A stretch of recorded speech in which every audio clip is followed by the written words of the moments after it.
2023 for Nyika and Vwaza.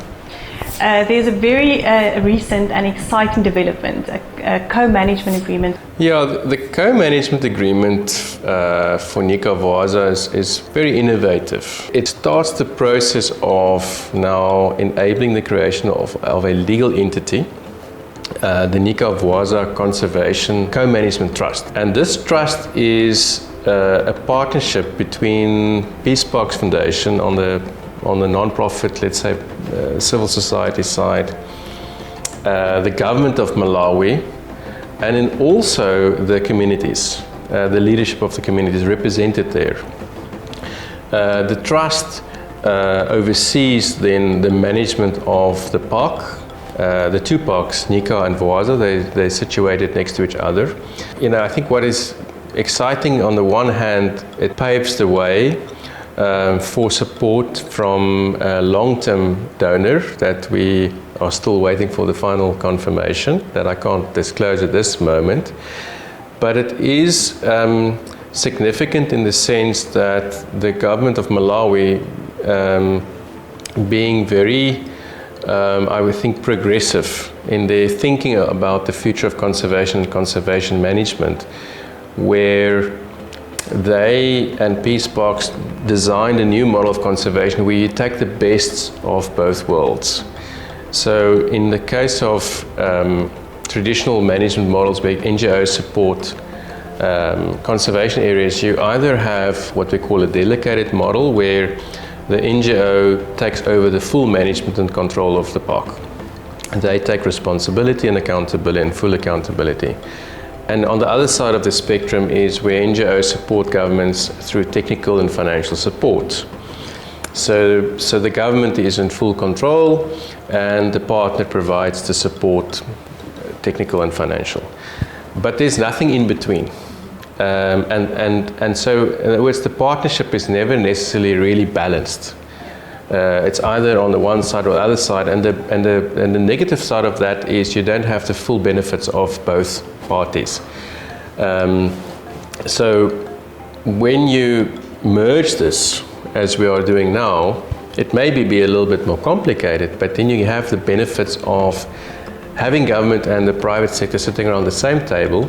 It's a partnership, and then bringing the efficiency and accountability of private sector into a model where government brings policy oversight, but also dealing with relationships with communities and also all the politics associated with development and conservation and human wildlife conflict, all of those things.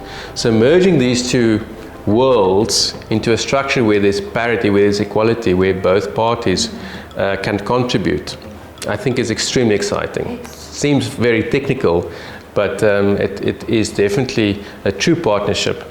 So for me, that's quite exciting, and to see how this will be tested and how this will be molded. So to have this happening now is extremely important for conservation, and could very much pave the way for future models of governance going forward, of true partnerships between NGOs on the one side, providing the technical skills and financial support, and government that has ultimately the responsibility and are the custodian to look after these national parks on behalf of the countries.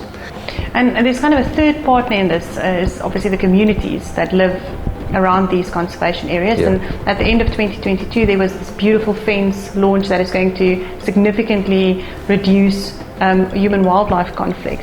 But now we're also looking at water security. Yeah. What are we doing around that? Yeah, again, the investments, especially from the German government and from the European Union over the last 5 years or so into the areas around Nyika and Vwaza has been incredible in terms of food security and in terms of just really helping with livelihoods, benefiting about 30,000 people. This year, towards the end of 2023, we will also looking at launching a very important water infrastructure project that will provide potable water to about 12,000 people around Vwaza Marsh Reserve. And that's a big deal.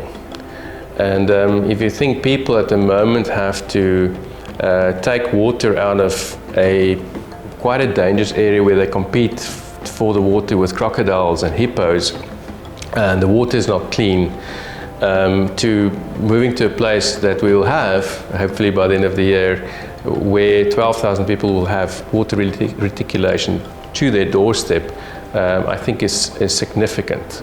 And to have access to that, can you imagine the improved quality of life of people, and then also for the communities there to link, to say, wow, this park has improved my life so much. This fence that has been erected and really stopped wildlife conflict. The elephants no longer come into the fields and destroying the fields. If an elephant goes into a field overnight, it can destroy a family's livelihood for an entire year, and they just don't have the money or the means to I mean, they'll literally starve.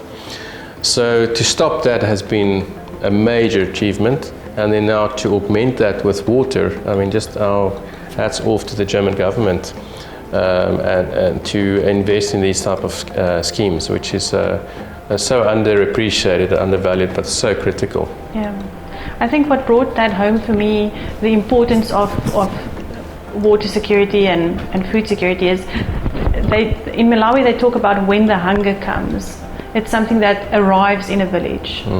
And for us that's almost a strange concept, because hunger is something that you feel, you get out, you get something to eat and it's sorted out. But for them it's something that arrives in a village, it takes over the whole village, and the whole village suffers for that whole period, drought.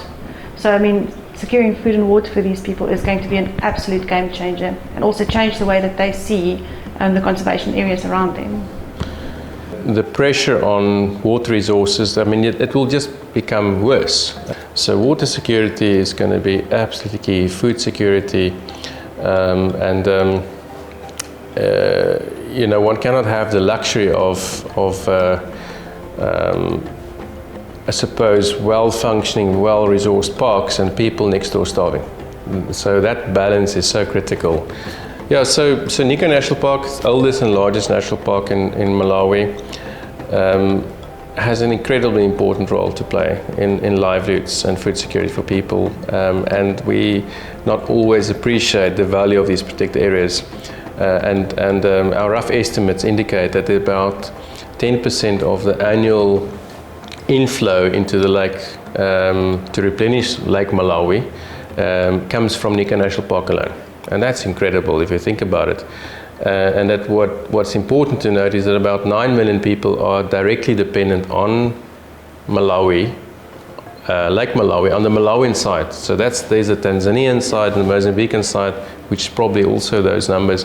But 9 million people are directly dependent on Lake Malawi for water every day and for food every day.